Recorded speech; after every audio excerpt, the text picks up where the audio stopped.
or even ants coming to our house of food and so, but also remaining not killing all these insects.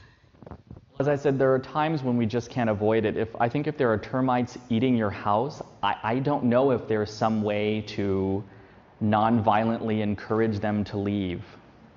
I don't know if there's a way to do that.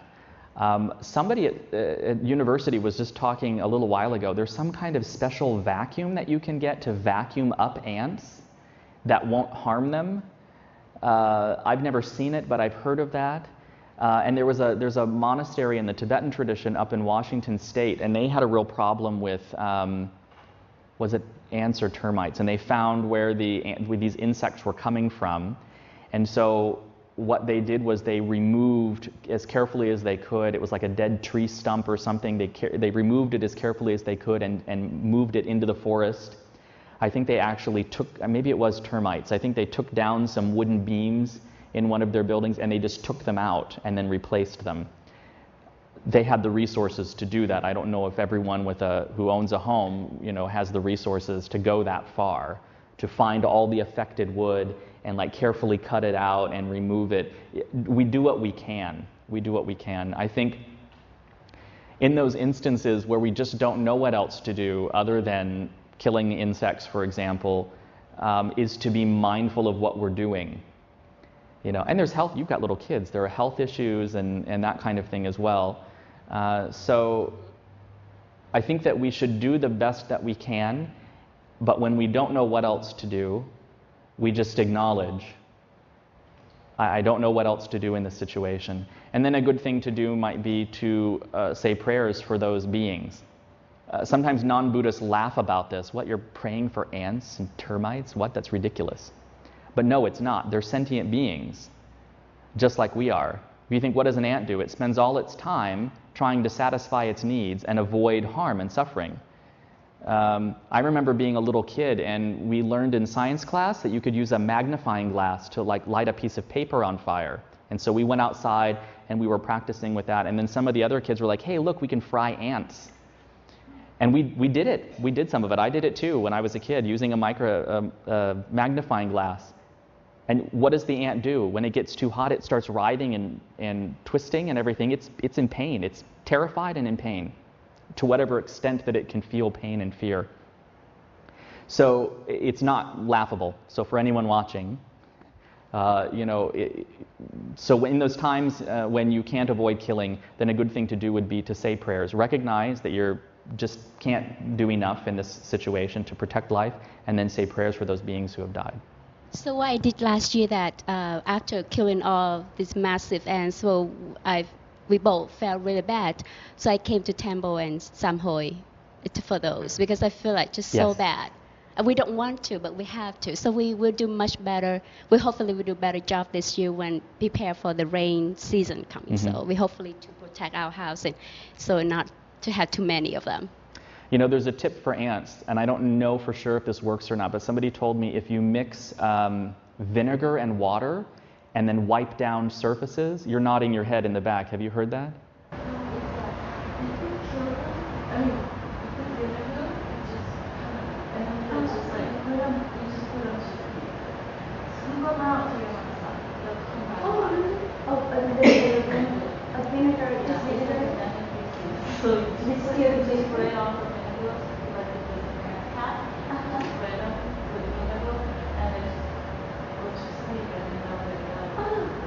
Huh.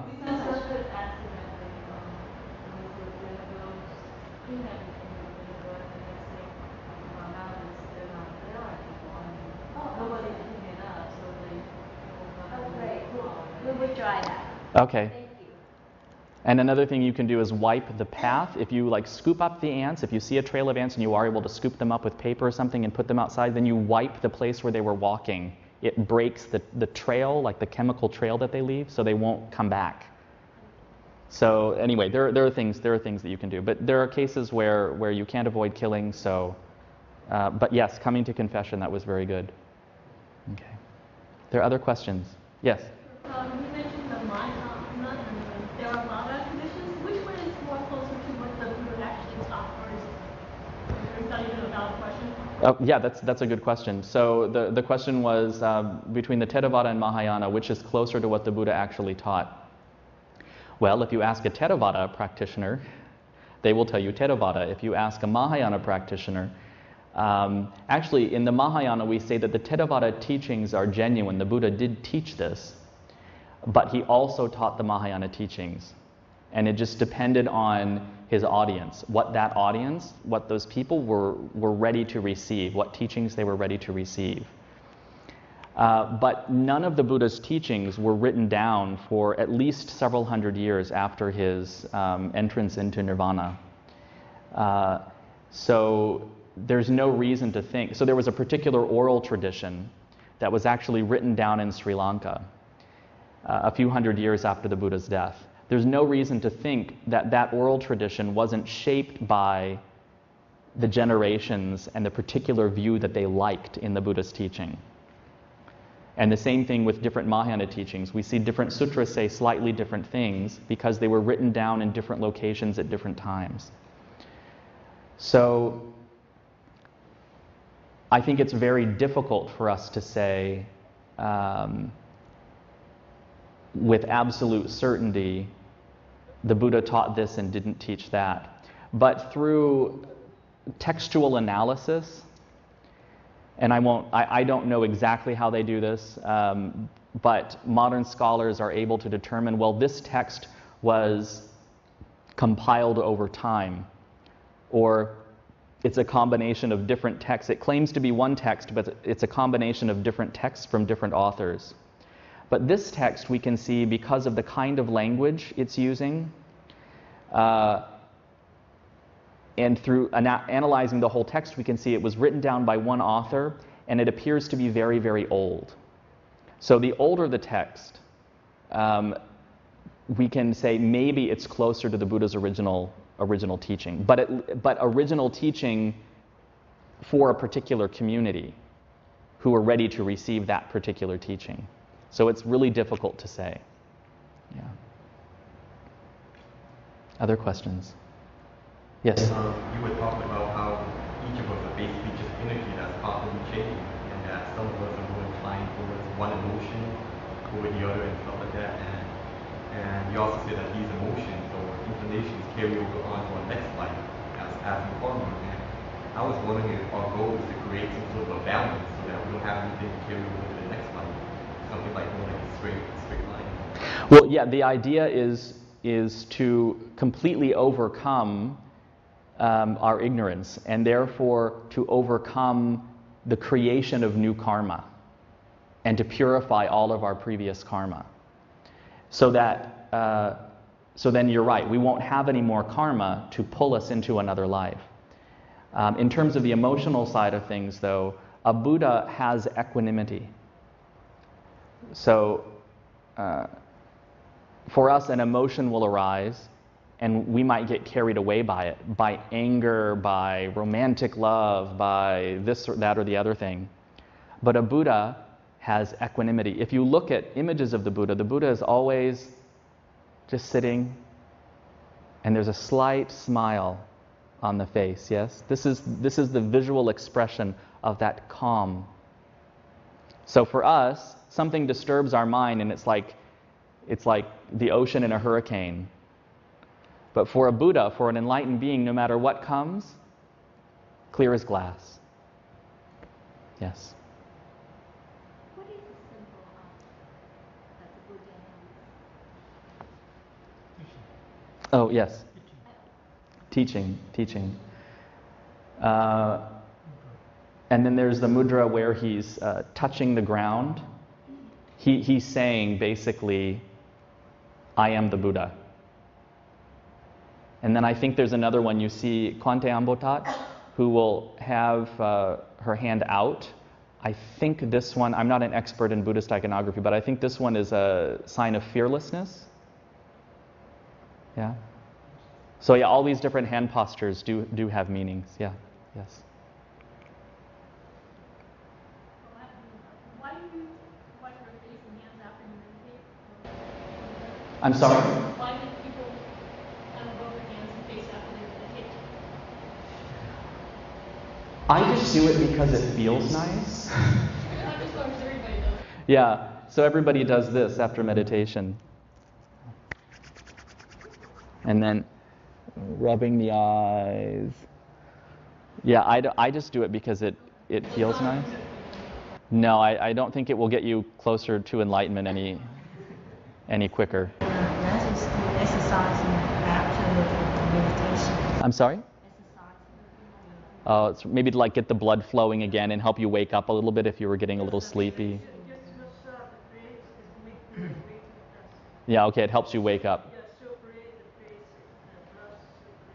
Okay, yeah, so for blood circulation it'll help you. It's like maybe like when you rub your eyes in the morning when you wake up, maybe that's what it's like. Okay, let me check the time here. Yes, let's start with our meditation. So again, we sit up. Oops.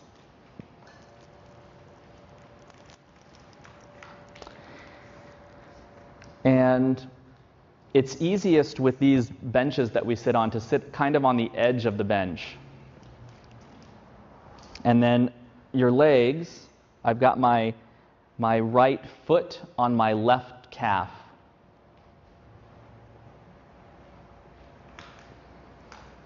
And then I'm sitting up straight, and my head is forward. My head isn't down. We don't want to meditate like this. So I'm sitting up straight, my head is forward, but my eyes come down. Kind of rest comfortably in a place on the ground in front of me. I'm not focusing on a particular point on the ground. You can just let your eyes go out of focus a little bit. And then for my hands, I can just leave them on my lap like this. Or I can fold them in front of me like this. Although for myself, I find this has a tendency to kind of pull my weight forward if I do that. So I usually leave my hands like this, the right hand and the left. My thumbs touching, and I have my hands a little bit below my belly button. And again, when we push our thumbs together, if we find that we're really forcing our thumbs together, that means we're sort of pushing the meditation. We're grinding it too hard. But if we can't keep our thumbs together, if they keep pulling apart, then that means our energy is too up. We're too high strung. And then the mouth is closed, and the tongue is on the roof of the mouth. And for our breathing, we're breathing in and out through the nose. And there are different places that we can settle the focus of our concentration. So the tip of the nose, the feeling of the breath as it enters and exits the nose, we can focus on that. We can focus on our heartbeat. We can put our focus a little bit below the belly button here. I generally recommend focusing on the breath at the nose.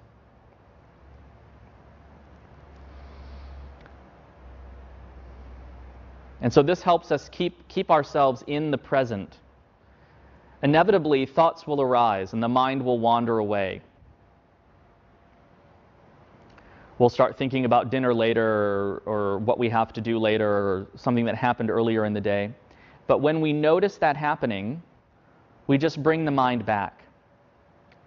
We don't have to get into any judgment about, I'm doing it right, I'm not doing it right. Just when the mind wanders, bring it back. That's our practice, bringing the mind back again and again, and quieting the mind.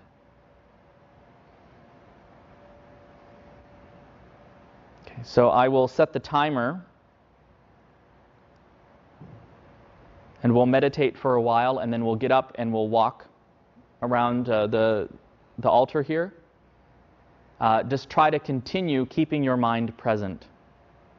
And then we'll sit down and do a second session of meditation.